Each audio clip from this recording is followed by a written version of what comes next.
It sounds like a totally disgusting topic, how to eat a booger, but this local author actually speaks to kids and adults as well with his lessons.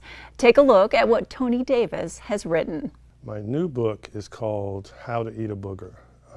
It's about a boy named Kenny who had a birthday party, and after everybody left, he was faced with cleaning up his room. His friends wrecked his house.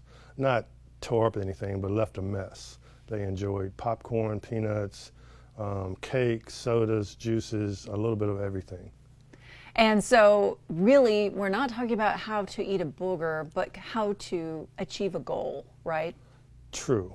The how to eat a booger is just an attention grabber to get you to, think about, I want to buy this book, I want to get this book. But the story is about looking at a monumental task and taking it at little smaller increments or small steps or small bites.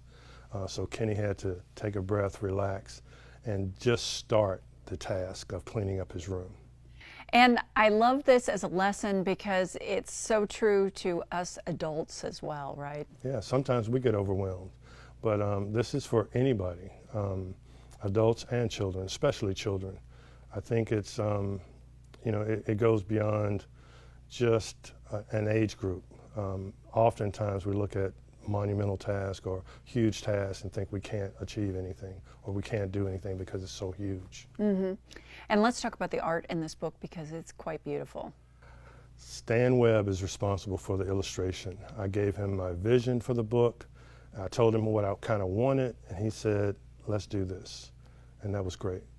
And let's talk about the different characters in the book too. Well, I think it's important for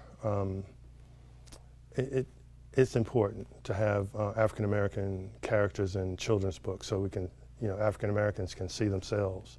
And this story is not about being an African American. It just happens to be an African American family going through an African American or Caucasian or an Asian problem, which is looking at a task that's huge. And you also work for the Jubilee Center. How did you come up with this storyline, and does it also connect to the kids that you work with on a regular basis? It comes from the African adage of how to eat an elephant.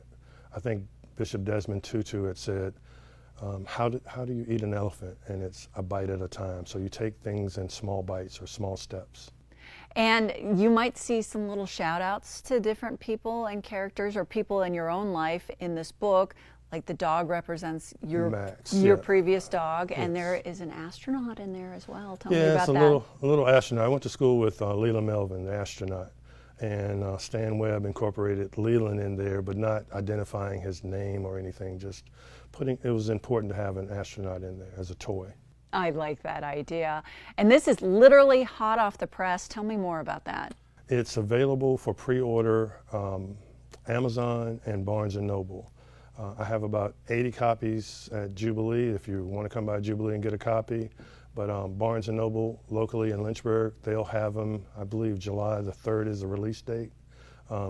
Danny Givens at Givens Bookstore agreed to purchase a couple, so he should have some. But if not, come by Jubilee and tell me, hey, I need a copy, and I'll make sure I get you a copy. So overall, what kind of lesson do you want folks to walk away with this book learning? To just take a breather and say, I can do anything. There's no task too big. Just take it in small steps.